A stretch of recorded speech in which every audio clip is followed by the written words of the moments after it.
Bapak-bapak, saudara-saudara yang terkasih dalam Yesus Kristus, surat kedua Rasul Paulus kepada jemaat di Korintus, hendaklah kelebihanmu mencukupkan kekurangan saudara-saudara yang lain. Nah itu, pelayanan itu ada yang memang kelebihan materi, justru itu ada yang punya tenaga dan waktu, saling mencukupkan, ya kan?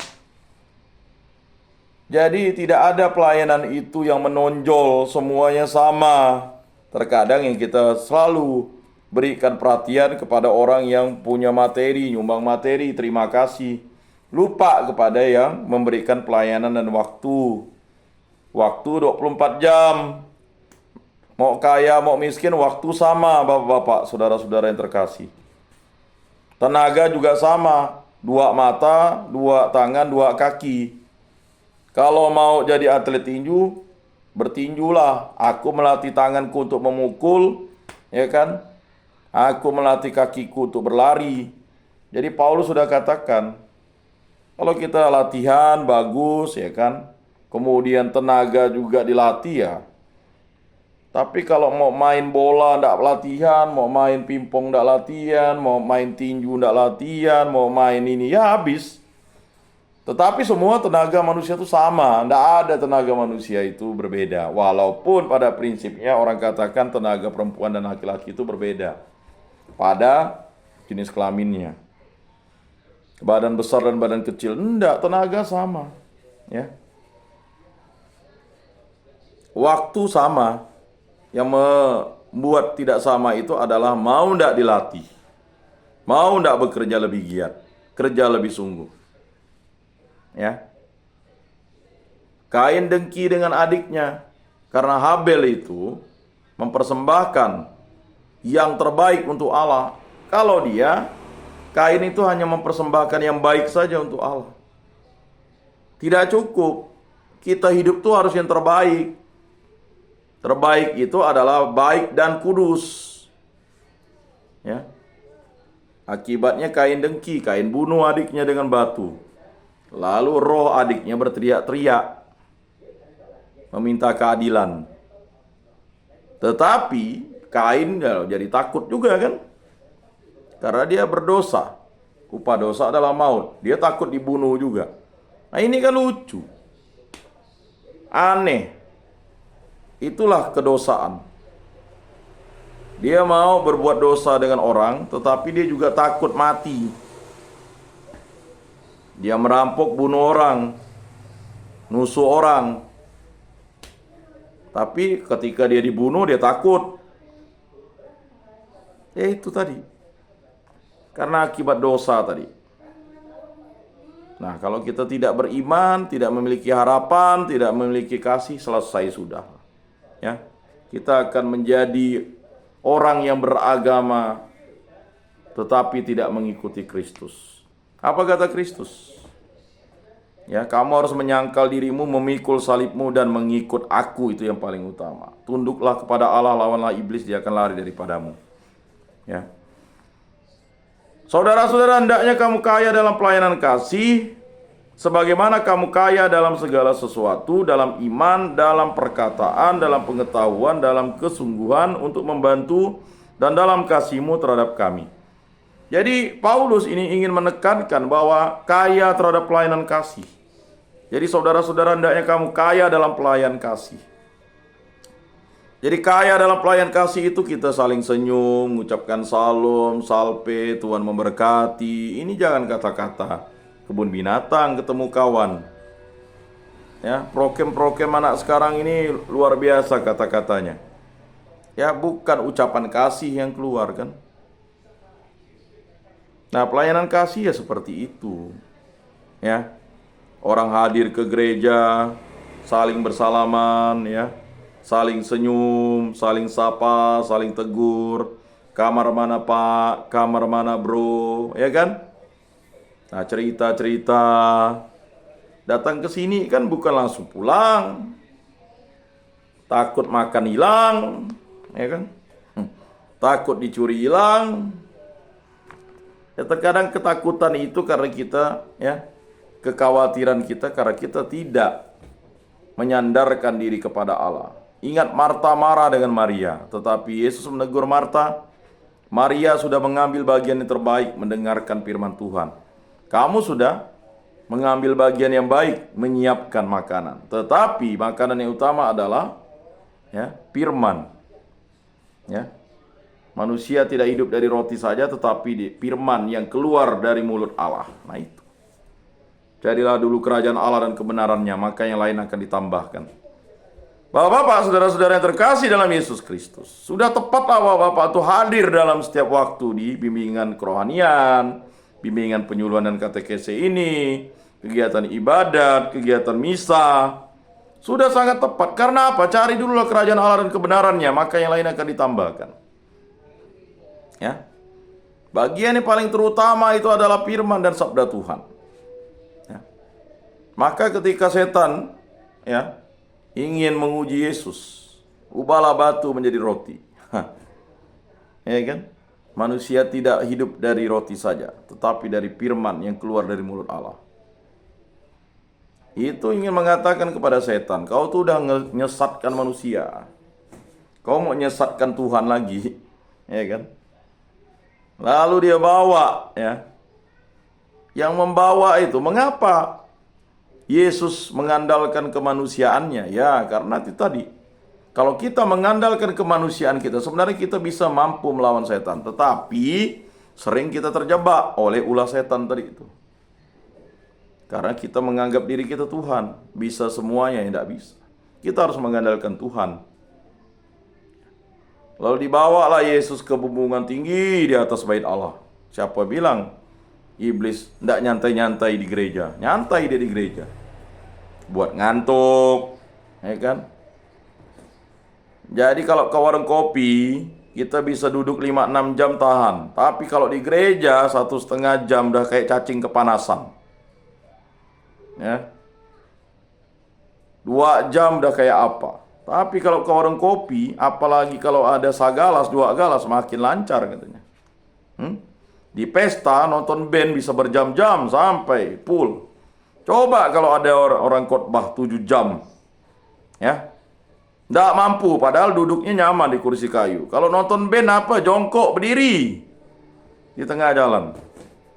Nah itu tadi. Mengapa hal-hal dunia itu membuat kita asik? Ya karena memang hal dunia itu, dia nipu-nipu kita. Jika kau menjatuhkan dirimu di bumbungan bait Allah ini, maka kau akan ditolong oleh para malaikat. Wah. Sering kita dijebak setan. Mantap imu, salut ikit. Gile, baru dapat duit 100 juta. Baru sengahilah jamin-jamin kami nih katanya. Lupa deh 100 juta untuk bawa ke rumah, betulkan rumah, beli kulkas, beli televisi untuk anaknya, betulkan rumah reotnya, ya kan? Gara-gara dapat 100 juta dipanggil lah. Ya kan, sombong kali kau katanya. Singgah dulu di warung. Lama-lama jamin habis 100 jutanya. Lalulah pulang ngebon dengan toke. Makan 2 lisip ikan gembung dengan sencalo dibawanya. Mana duit 100 juta pak? Tinju bininya. Bini cantik jadi patah gigi kenanya. Itu kita. Kalau bapak-bapak punya duit, jangan mau singgah-singgah ke warung. Lalulah istri dan anak-anaknya sengsara. Nah ini yang terjadi, itu yang dimaksudkan Yesus itu. Ya kan? Setan tuh menggoda kita kayak gitu. Banyak duit kau nih, proyek banyak, ya kan? Nggak apa-apa, bah. Bini kau reot, tua. Kau carilah yang cantik sikit, katanya. Duit banyak, ada mobil. Itulah setan tadi itu. Entak, ya kan? Lalu kawin lagi, ya kan? Istri marah, diusir.